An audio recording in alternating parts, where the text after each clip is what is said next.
Hi, everybody. Good evening. Good evening. And if you're just joining for the first time, my name is Deborah, and this platform is called Be Healthy with Debs. And what is Be Healthy with Debs all about? Is all about holistic care, holistic approach, holistic awareness. So it's you looking at an individual yourself in every areas of life rather than one areas of life. So physically, emotionally, socially, psychologically. So not just focusing on one aspect of your life as human beings and the society nowadays, we tend to focus on one area of our lives. Majority of people focus on one areas of our life more than other aspects of our lives. And for us to have wholeness and awareness, we need to focus on every aspect of our lives and rather than just one aspect of our lives. And we have a guest tonight joining us.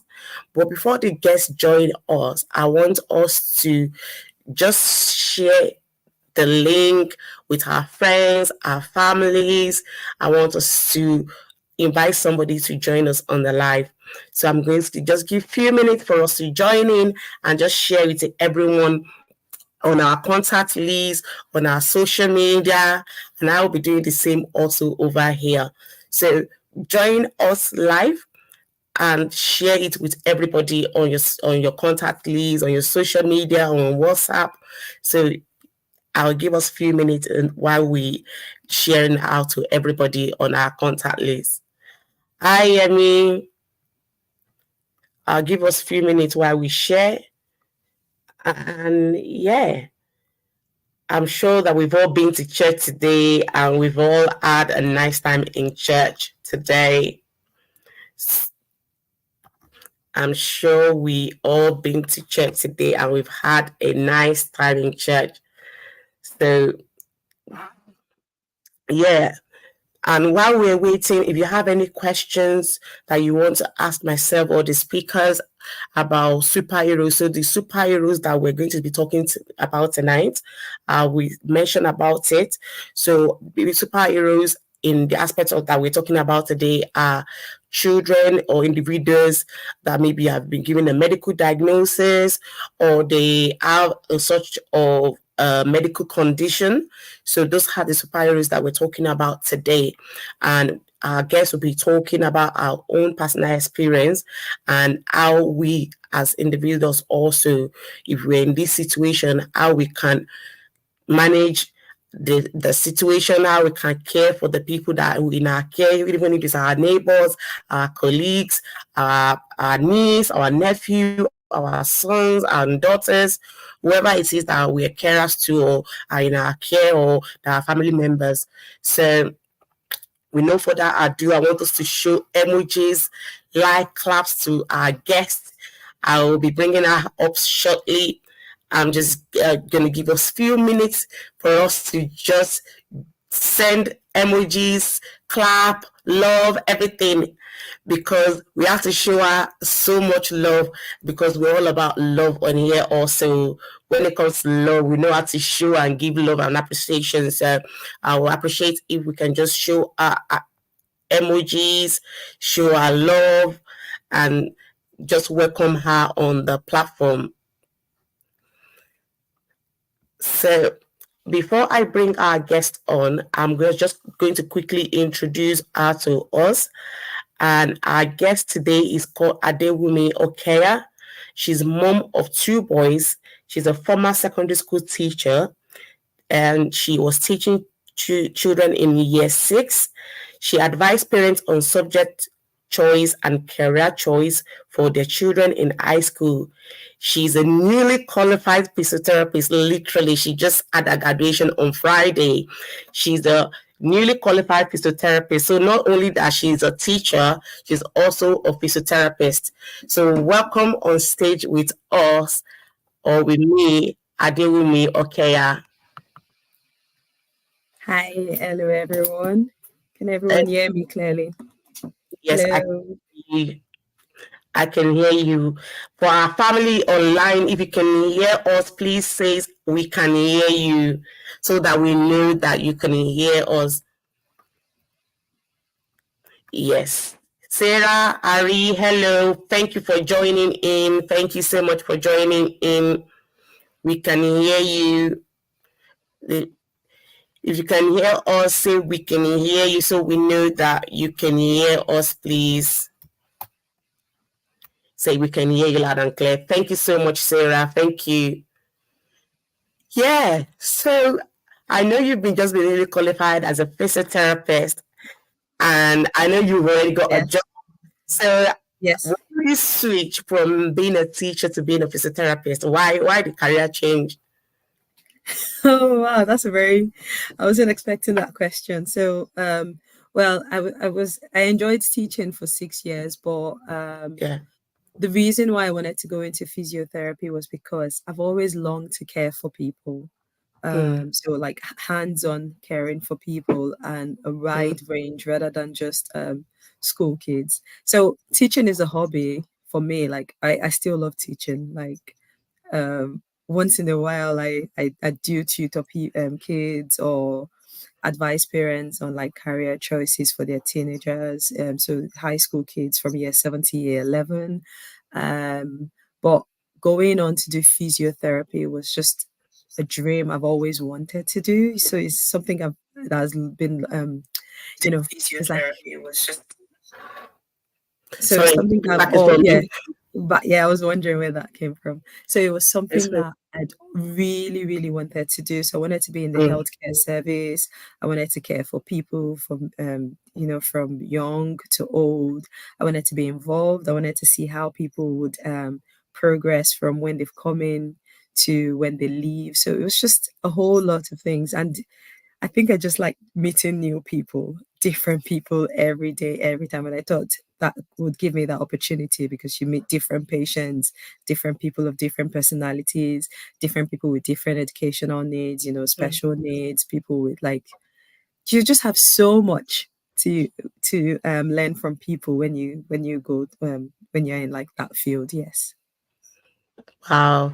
It's interesting what you said that you've always want to care for people and just meet people, and like you said before, you were a teacher, and that's also one aspect of you showing that to people, and now taking another career step in the health field. That's a really, really interesting big change. Well, congratulations once again on on your graduation. Thank And you. you're welcome. And like I said before, some of the people that might be online today might be wondering, oh, so who are superheroes? What is she talking about? What is this all about? I don't understand what she's talking about. So the superheroes, like I mentioned before, for anyone that might be joining us now, the superheroes are individuals that are been given any medical diagnosis, such as maybe somebody that has mental health disorder, or someone, so mental health disorder, maybe for example ADHD, autism, or anyone that has been given medical diagnosis or medical condition. And you will say, oh, why that terms? Why did you use that term, superheroes? Because one thing, as like I'm a nurse myself, and one of the reasons why I picked that topic is the fact that as human beings, is straight away is easy for people to want to put label on individuals, put labels or stigma to individuals, to people. Not even like look at it from one point of view. Let's forget about maybe a medical condition. Like maybe you see somebody and you want to remember something like, oh, that lady that something, rather than say, oh, this person that did with me. But you want to use that person. There was something that you want to tag that person with. And so coming to the point of what the superheroes, that these people, the people automatically say, oh, people with disabilities or this and that. And seriously, when I hear that word disability, it make me cringe.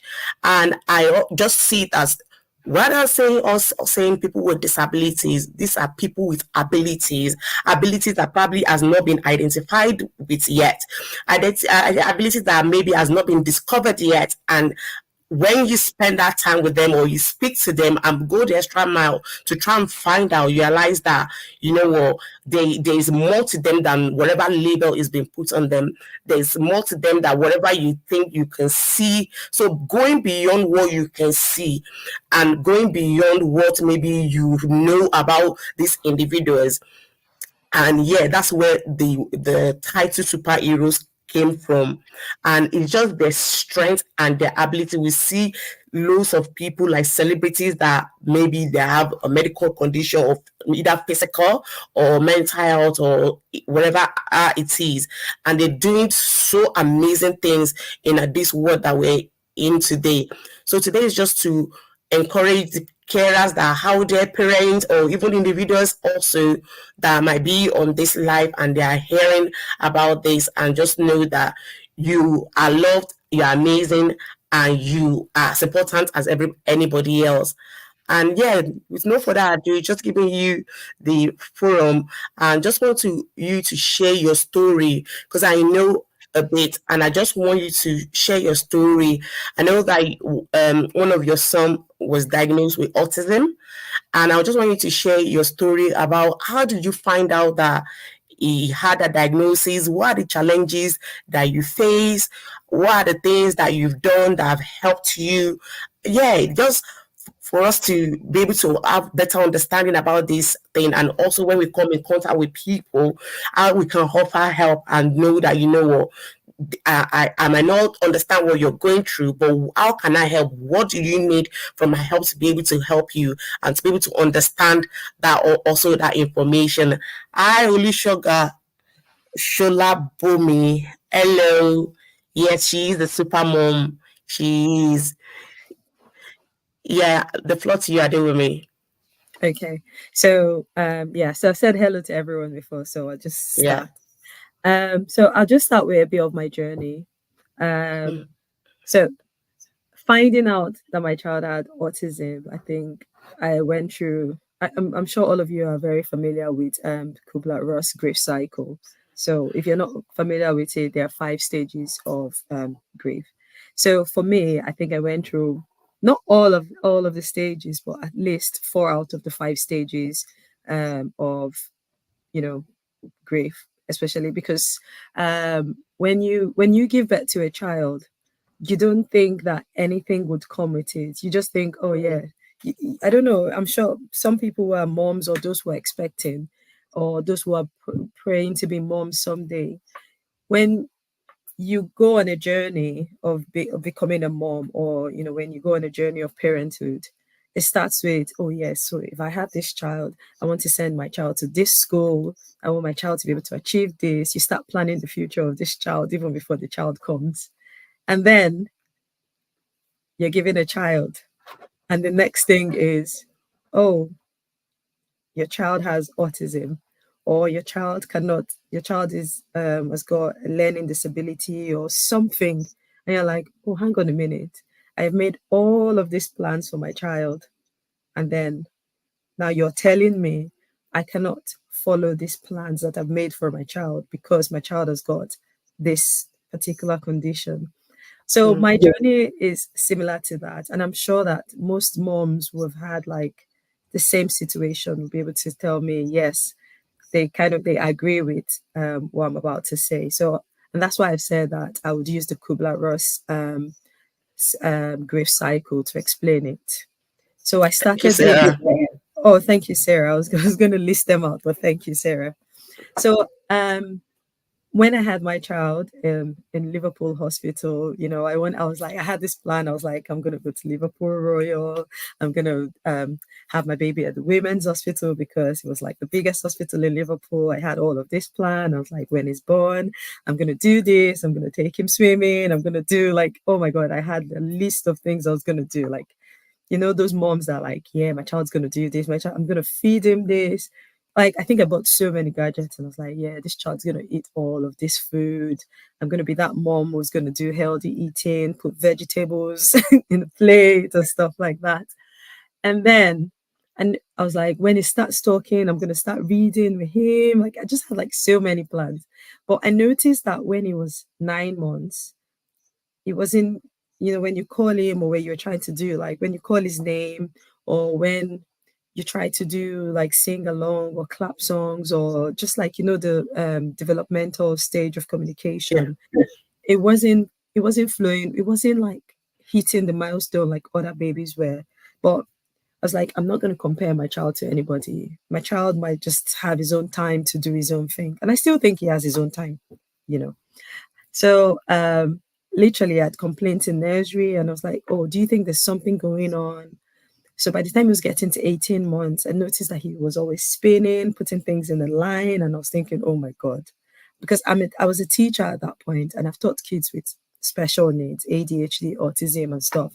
And I could see some of those traits, but I was like, nah, nah, I don't think so. So denial. I was like, so I had this fear. I was like, oh my God, I don't want anything to be wrong with my child. I rebuke it in Jesus' name. And I'm like, oh my God, I don't want anything. And then sometimes I'll see it, and I'll just be like, nah, it's nothing. But later I start worrying. So same 5 minutes after I've just said there's nothing, the next minute I'm worrying. I'm like, oh my God, it can't be, it can't be. Then I'll remind myself, don't pronounce it in your head, because if you pronounce it in your head, that's what it's going to be. But then I was like, but I need to get him help as soon as possible. So when he's the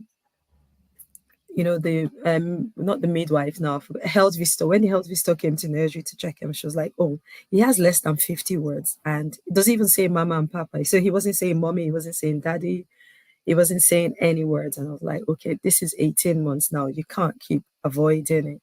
So then the guilt started to set in. So, like anger. And I was thinking, oh my God, I've done something to my child. And I started thinking maybe I dropped him on it. Or like I started getting really angry. Like, then I became very frustrated. I was thinking, he's not doing what I want him to do. I'd call him and he wasn't answering me. I'd call his name. Like, and then other people would call their kids and they'll just look back. And then I was like, even these are kids were even younger than he was at 12 months, and mine was 18 months, and I'll call him, he wasn't answering. I was thinking, you know what, I don't know what's going on, but we really need to get help. So then the health visitor was like, oh, she's going to refer us to speech and language. And then yeah, and I was like, oh my God, we need speech and language. And I was thinking, I've been avoiding this for a while, and then now it's 18 months. So then I got to a point whereby I started feeling very guilty as a mom. I started thinking, oh, I've been a bad mom. I've avoided it for too long. I should have said something. I should have done something at 12 months when I knew I could have got him really early on speech and language. I'd read all sorts of things. You know how there's this like what's it called? There's so many like things out there. People say that, oh, is the vaccination, is this? So I was reading it. Then I read theories that proved and disproved. And then I started reading more about what I could have what I could do. So I started giving him like omega-3, DH3, anything for the brain development. And I was blaming myself that maybe I could have taken it. I should have given him from the beginning. I started thinking about going back to his birth story. I was like, could he be this point? Could he be at this point that he developed autism? So like, oh, it was just back and forth in my head, as well as trying to find a solution. So I think the day it really hit me was when he then got his diagnosis. So this was fast forward to when he was 2.5 years, and I was heavily pregnant with his younger brother. I think I was like exactly a month due, and then they then said to me, "Oh," so the pediatrician then said, "Oh, do you know what? I'm just gonna let you know he's got autism. End of." And I was thinking, okay, so I started asking her what help is out there. She was like, "Yeah, the autism nurse is going to contact you." So I think that really brought out all the anger that I've been bottling in. And then I got home. I went in to have a shower, and I did, before what I knew was I was on the floor and I was crying. I couldn't come out of the shower. I was just on the floor and I was crying. And I think it took my husband to then notice that, oh, I'd not come out of the shower. And then he came upstairs and he saw that I was literally in tears on the floor in the shower. So he then brought me out and was like, so then he started to talk about it, that look, you've not done anything wrong. We've not done anything wrong. We've done everything as parents like that we could do, and it's not our fault. It's neither of us fault. But we just need that at the end of the day, we just need to remember that he's our son and we love him, whether or not he's been given autism as a diagnosis. When we see him, do we see an autistic child first, or do we see our son first? And I think that's when I started accepting. So that's where acceptance came into for me. Um, and the moment I accepted it, oh my God, a lot of things changed. So I was just like, okay, yes, what's the next thing?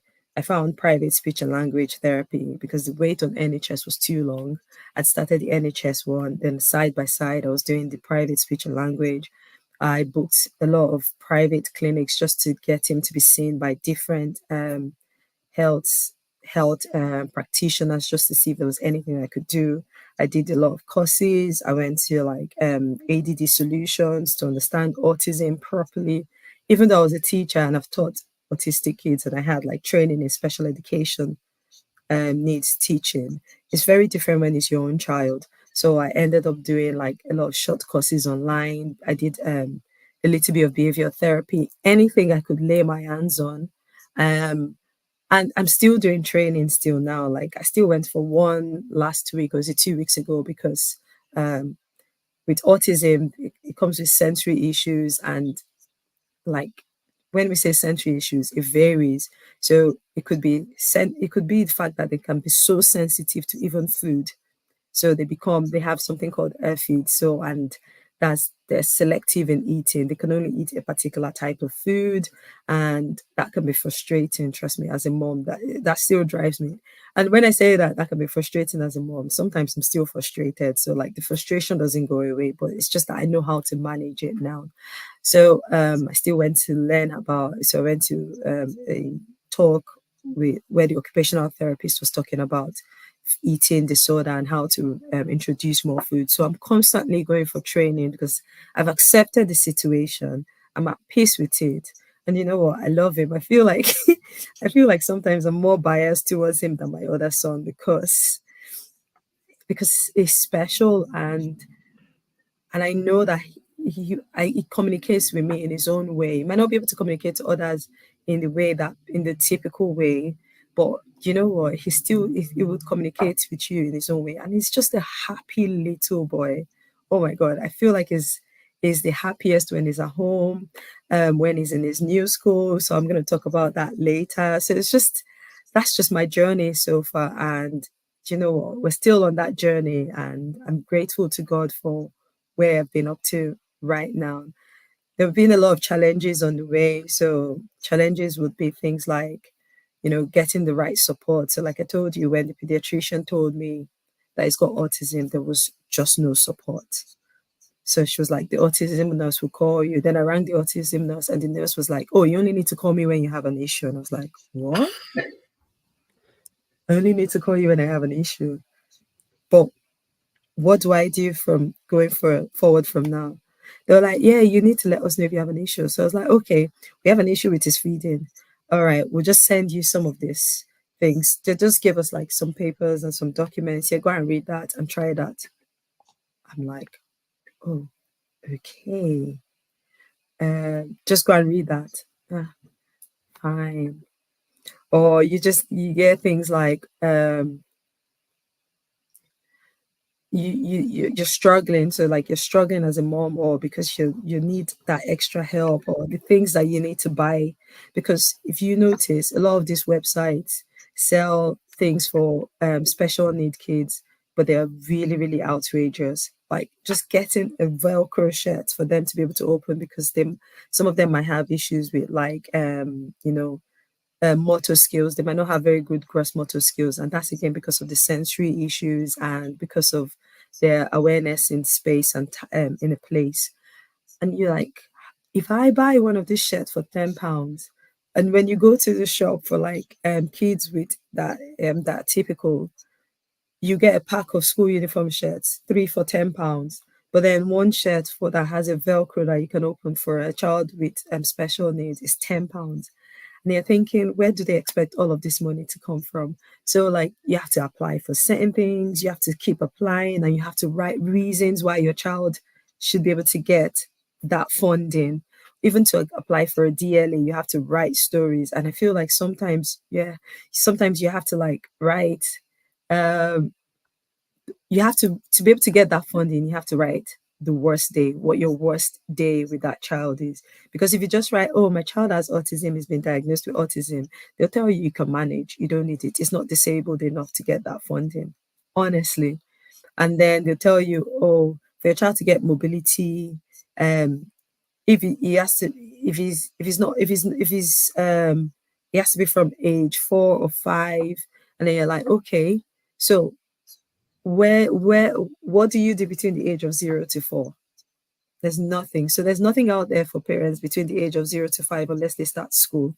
And when they start school, another thing is, there's no, if you're a mom that works full time, or if your parents that work full time, there's no after school and before after school club and breakfast club for your child with autism or your child with special need.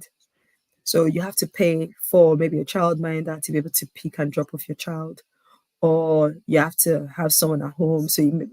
So that's when me and my husband had to start thinking about involving. So my husband had to involve where he works and tell them that, look, he has to be at home for his child to get picked up, and he has to be at home for his child to be dropped. So he can go to work within a Mm. certain time, and then he will continue to work from home. And luckily, a lot of establishments are beginning to understand that parents who are carers need flexibility. But without that, trust me, when it's the 6 weeks holiday, you've got to look for a childminder that'll have to look after your child, because most of these play areas or before and after school club or holiday clubs will not hold your child.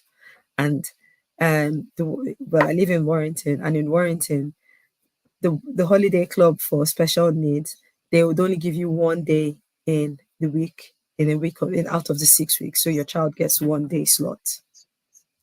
So ask me what you need to do for the rest of the 5 weeks. What do you need to do? You pay for it, or you find someone that's going to sit at home to look after your child. So yeah, there's that challenge. Um, because they can't go to typical holiday clubs, especially if they cannot engage in it. And if you send your child to a typical holiday club, you'll be worried about you start thinking, oh, am I going to get a phone call soon to come and pick up my child? So these are the challenges that you have, we have with, being a parent to special need kids. So it's the facilities. We don't have a lot of facilities. And let me not get you started on schools.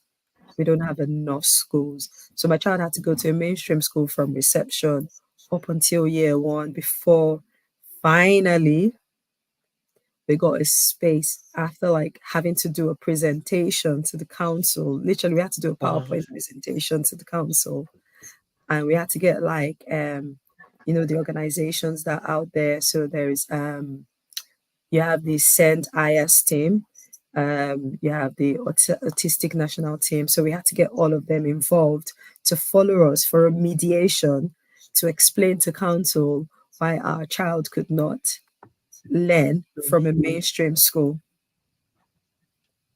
So um, eventually we got a space in a special education and needs school, which is autism focus. Prior to that, they were just like, oh yeah, okay, yeah, you want space for your child, we'll just put him in any school. And I was like, no, you can't just put him in a school that is for social emotional, SEMH, social emotional and mental health.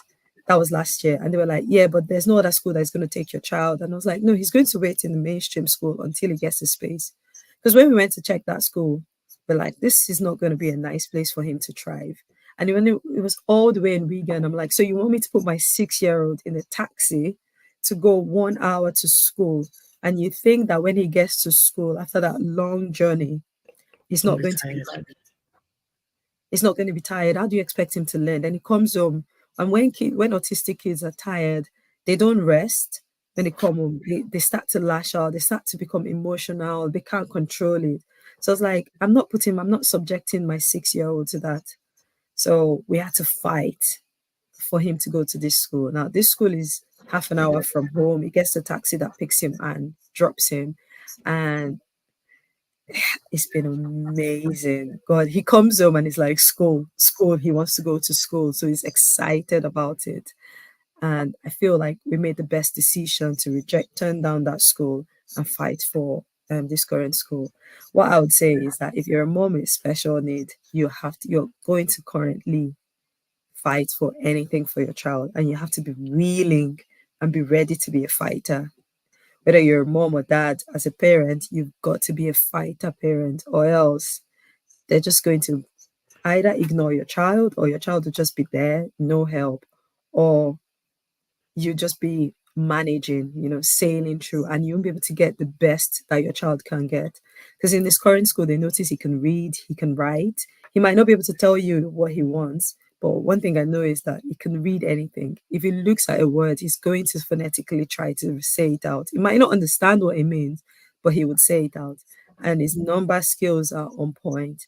And so for us, we just harness on his strength and try to help him. I think I should give that credit to his dad, because his dad is so good at it when it comes to numbers. I'm not patient with him, but his dad is absolutely patient with him. But yeah, Wow, wow, you've said so many things, so many things. One of the things that you said I want to pick out from, I think also me being an health professional also, is just how as human beings and as health professionals we get insensitive and not showing empathy.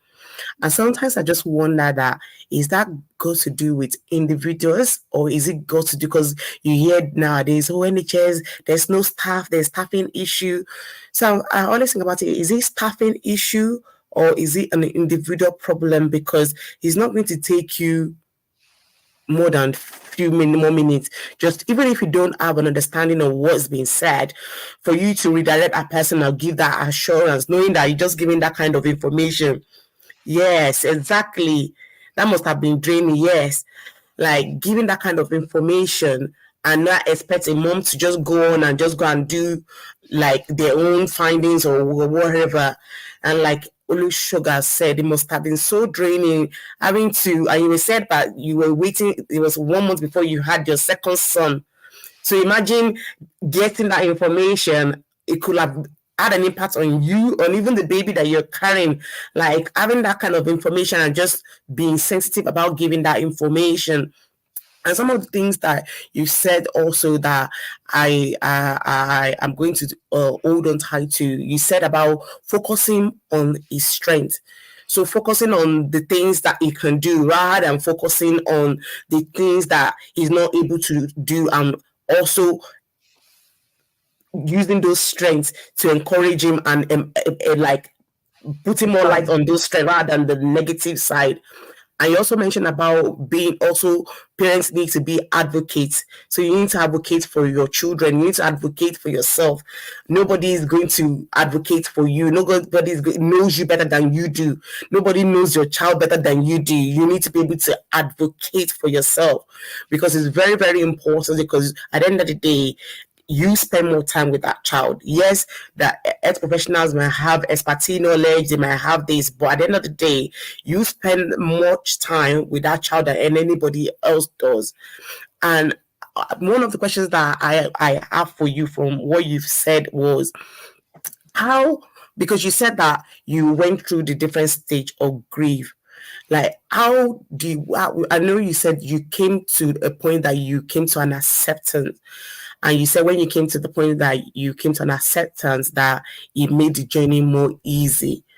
Throughout the journey, how were you able to, when you came to that acceptance, what are the things that were in place for you? What are the things that you did? Did you seek from help from family members? Like, how did you, what were you able to get to that point of acceptance, from coming from the place of hunger, coming from a place um of crying, being down and all that? How did you get to that place of acceptance? What support did you have through that journey? So I'd say I had the best family support. Family. For me, family. Nothing else. It's just my family. And if I had to give thanks to anybody, I'd give thanks to my husband, to my in-laws, to my parents, to my younger brother. Like, all of them were just amazing. Especially when I just call them to cry or talk about it. The kind of words they'll say to me. I remember my brother once said, my brother, my brother was one of those people that said to me that, okay, yeah, so fine. They said he has autism, but it's your son, isn't it? So that's your child. He said, irrespective of the autism, would you love him less? mm, And I was like, no. Then he said, okay, so that's what I'm going to say to you, that irrespective of autism, would you love him less? And I was thinking, no, I'm not going to love him less. Then he said, okay, so forget about autism. Do you love him? I was like, yes. He said, that's it. That's the end of your story. Like, it was like a wake up call. I had friends as well. Like, I'll be so angry from things, and then I'll just call them up and they'll be like,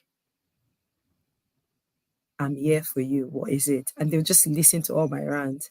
When I finish ranting, they'll just give me a hug and they'll be like, do you know what? Tell me, it's going to be okay. And then my husband is always like, we will do it together. It's not just me. It's not just you going through it. He's going through it as well. So we'll do it together.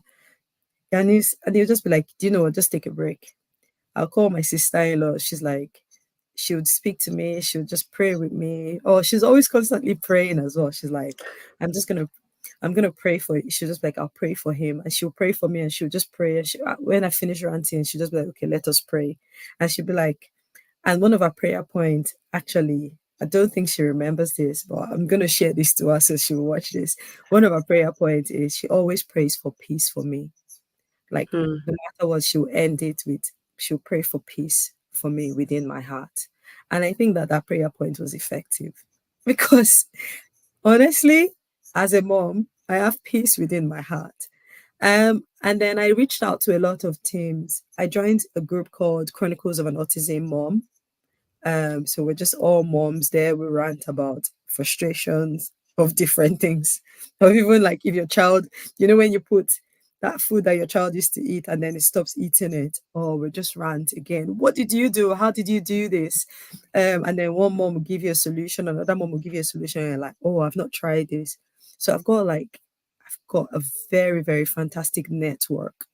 I reached out to Sendayas. I reached out to the autism parents, Warrington disability moms, or disability parents in that lives in Warrington. I go for like different things with them, chat to them, and then oh my god, they're the best people. They will tell you how to fight for your case. They have so many ideas because some of their kids are even way older than mine. Some of their kids are not adults, and they'll be like, oh, let me tell you, say this, say that, say this to the council, type this as an email, call them, like call the council and tell them my mental. Oh, I remember one of the moms told me, call the council, tell them that my mental health is at stake. If you want me to look after my child properly, you've got to answer me. Within 1 week, we got a social worker for my child. within within like 3 weeks, my child got PA funding, personal assistance funding. So now we have that break. So me and my husband can have time for our younger child while someone else is looking after our son for 6 hours a week. Other things I learned from other moms, they were like, go on a holiday by yourself, come back refreshed. And yes, I've been doing it. I can tell you since his diagnosis, at least every year I go to London for 3 days by myself without any of the kids. Just stay away from the whole chaos. And every time I come back energized. I come back happy. And sometimes I just go, I need a moment for myself. And I just take myself to whether it's Starbucks, Nando's, sit down. In short, I know so many restaurants. I went to one in Manchester just because I started watching K drama. So I went to one in Manchester to try ramen. So that's what I do, just by myself. I just go, mm. go and sit down somewhere, eat, and just debrief, think about what it is, just think about a lot of things, or just not even think about anything. And some when I do that, I'm sorry, like people might try to call me at that point. I don't even pick up my phone. I can't be bothered with my phone. It's just me, even if it's an hour. It's taking a break, and I'm constantly doing that. And I always encourage my husband to take a break, but he's not more of an out person. So when he takes his break, I look after the kids. So we swap, and sometimes we go to the store. But I his parents in Liverpool just drop the kids, and then both of us just go to town, go for like a few hours, and it's just both of us just talking to each Mm. other, just laughing, having a laugh, and we find that having that break away from what we are dealing with has helped us as well, because we can then come back refreshed. And whenever we come back refreshed and energized, we can actually deal with the situation in front of us better. Especially, I would never forget the day we got the letter back from school that he was going to remain in the mainstream school. My husband just said, "All right, leave the letter. Let's go out to go and eat." As in, because I was about to start nagging about that letter. He just said, "Close the letter. Let's just go to town. Let's go and get your noodles." So we just went to town. We went to eat. When we came back, I feel like we spent like about 2 hours in town. Then we came back. We're like, okay, let's come pick up the kids. But when we had come back to pick up the kids and everything, we came back with a clear mind and we were able to deal with the situation in front of us. And that's been our like coping strategies. Um, yeah, yeah. Wow, wow, wow. Is amazing. Some of the things you said that it's good to have an amazing network, have an amazing people around you to support you through the journey. And also, you touched briefly, but I'll ask you to touch more on it. You spoke about that your sister-in-law was prayed for you, and one of the prayer that she's always praying for you is peace. And my question then is, how has your faith impacts you or helped you throughout this journey? That is there, are you like your faith, how did it help you? Is there anything in particular that you did when it comes to your faith that helped you? Is there times when you were angry with God? Is there times when, yeah, like do you want to share just briefly to us? Okay. So yes, do you know what? This thing about faith is so interesting. I feel like now I'm better and I'm still learning. But initially I'd pray. So like initially I'll start praying and praying and praying and praying. And it felt like God was not listening to me. Honestly. One day I was like, I'm not even talking to you because he's like, you're not listening to me. Like I went through that phase of, and then when people were like, let's pray, I'll just walk away because I'm like, yeah, what would prayer do? Like we've been praying, he's not answering me. It's like God has just decided to punish me for something I don't know what I've done.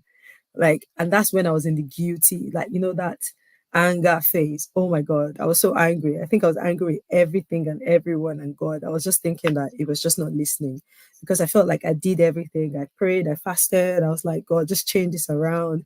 You get a message, and then it feels like you get a word, but then but God's timing is actually different, isn't it? So, like, I Mm, would always say, he's going to speak. But then it wasn't speaking. I'll wait till 3. It's not speaking. Wait till 4. It's not. I was just like, you know what? He's not even answering. Nobody should come and talk to me about let's go to one church program and all of that. And then later I was like, calm down, calm down. So when I got to the acceptance bit, was when I started going, you know what? It's actually listening because I'm not, I am talking about a bigger milestone I want him to achieve. But do you know what? What about the smaller milestones that he was achieving? I was too blind to see those little things that he was achieving because I was too angry. But the moment I started celebrating the tiniest thing, oh, my friend gave me a book. One of my friends, she gave me a book. She was like a plain book. She said, anytime he says a new word or he does something new, write it down. So I started journaling and I started appreciating the tiny steps, every tiny thing that he was doing. And I was like, actually, you know what? 1 month ago, he wasn't doing this. Now he's doing this. That's a massive improvement. To other people, it would look like, yeah, that's that's something that every child should be doing. But for me, it was like, oh my God, he did this. And then the day he started calling me mom, I was like, I was on the floor beside myself. I was like, really? And then he started going, Mommy, I want biscuit. And I was like, huh? And then I didn't know when that happened or when he just crept it like those little miracles just started creeping in. And I was like, actually, you know what? God is listening to me. I was just too blind to see it. And then I have peace in my mind. You know, when people say, oh, some people come and meet you, and you have some people that will want to bring you down. You're not praying enough. That's why your child is sick. I'm like, my child is not sick. He's perfectly fine. He speaks well. And you know what? If whether or not is non-verbal, he communicates in his own way. And I understand him, and people around him understand him. And I'm okay with that. So I don't expect him to come and be I don't expect him to stand in front of the crowd and address the crowd. But if he can say one or two things, I'm fine with that, because you know what? That's God has actually answered my prayer. And sometimes he would just there was a day I was driving and I was warning his younger brother that don't eat in the car. I'd gone like maybe we're going to get to the motorway, and then he just looked at his brother and said, "No eating in the car," because he was about to open the biscuit, and I was laughing. I was like, "Oh my god, did you hear that? Did you hear that?" But I was driving by myself with them to take them to their grandparents. I was like, "Oh my god, he just said no eating in the car." So I was like, all of these little mirror, they're just amazing. It feels like your 1 year old beginning to say words for me, even though he's 7. But oh, it was just amazing. He's just saying lots of things. And I was like, do you know, he's going to speak in his own time. I'm not even in a hurry. I'm Mm. not going to put any pressure on him. He's going to do it. And he's going to do it really well. He's going to be something.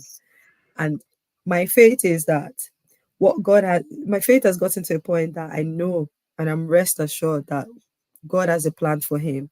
And God's plan for him is going to be is going to be fulfilled in his life. So I'm not worried. Wow, wow. You've said so many things, so many things that is to take home. As she's talking, there's anything that she's saying that stands out to you or resonates with you, or you feel like, oh, please put it in the comment section. Please put in the comment section. There's a question. I'll put it also, you can also see it. It says, question for parents who might have just received diagnosis from doctor about their child and are heartbroken as is very fresh in their mind. What advice would you give them? Okay. So I have lots of friends who are, or not friends, or people that have just come to know who are just going through the same situation. And I said to them, it's okay to cry because you can't bottle it up. First thing is, if you're heartbroken, you have every right to be heartbroken. Because if you think about it, you didn't, when you were given that baby, you didn't think that you're going to be going through other things. You just thought it was going to be a smooth journey. So it's just a hiccup. But you know what? It's okay to cry. But when you're crying, don't dwell in that tears for too long. Start to seek for things that you could do for your child. Find out what your child needs are, because every child is different. Autism is very different for each child. Some kids are very verbal with autism. Some kids are non-verbal. Some kids are partially verbal. Some kids have like sensory overload. Some kids have sensory underload. Just study that child while you're crying. So cry, go and scream. I've done that plenty times where I've just parked somewhere and I've just screamed. And then when I scream, I'll then come back. Okay, so where was I? What do I need to do? He needs this. Okay, cry as much as you want, but while you're crying, sit down and look at that child. Sometimes you can record your child and see what it is, then maybe seek advice from other moms and say, did your child do something similar like this? Um, what did you do? What what did you do, and how what can I do to help my child? So these are the things. And don't be afraid to speak out, because a lot of people think it's a stigma. When I go to a place and they're trying to talk to my child, I'll be like, oh look, it might not really understand you because he's got autism, but if you want to speak to him, you probably just need to get his attention, hold him to maybe hold him, come to his front. So I start to teach people how to communicate with my child. So these are the things you need to start doing. And when you speak out, you will get help. But if you hide it and you're going, there's nothing wrong with my child in the name of Jesus, you know, and you're hiding your child away from people, or you are getting emotional when you see other people's children doing stuff and you're heartbroken, do you know what? Your child will just remain stagnant. and Mm. the help that you're meant to get for that child would never come. So you've got to speak up. Don't be shy. It's okay. It's just a phase. Some people have worse, but we thank God for where we are. At least we have a child that is alive. That's what you should remember. So yeah, that's it. Wow, thank you so much. Please, can we show our emojis love as we round up? I just have one question for you. And my question is, what would you say to parents that might be in the situation whereby they are carers to children who are been given a medical diagnosis, like you said before, but what are other things like you can say apart from what you've already said before, one or two things that you want to say to them, any words that come to mind that you want to say to parents or grandparents or me, aunties, uncles, because like you said, you have a community to raise these children, and there might be people, the parents might be okay, it might just be the grandparents that are not okay, or it might be the aunties and uncles that are not okay. Is there any words that you want to say to anyone out there that might be listening to this? Okay, so I'm just gonna round up by saying this. You're not alone. Reach out to support groups and communities. Take it one day at a time. Focus on the positives. Celebrate every small step forward. Just celebrate every tiny step. Trust your instincts and be patient with yourself and your child. Your love and dedication would definitely make a profound difference. That's it from me. Mm. Wow, thank you so, so much. Thank you so much. Can you give her a round of applause and Definitely. emojis and everything? Thank you so much. Thank you so much. Adito said, such an insightful topic. Yes, it Yeah, is. sending love back Thank to her. you. Thank you so much. Thank you so much for that. Thank you so much. And thank you for coming. And as we round up tonight, I'm sure before we round up, do you want her to come back again? Did you enjoy the session? Do you want her to come back again? Or that's it, you don't want her to come anymore. I want to know what you think, everyone. I want you to communicate to me in the comment section. Someone said it's always beautiful listening to you, Adewumi. Yes, it is.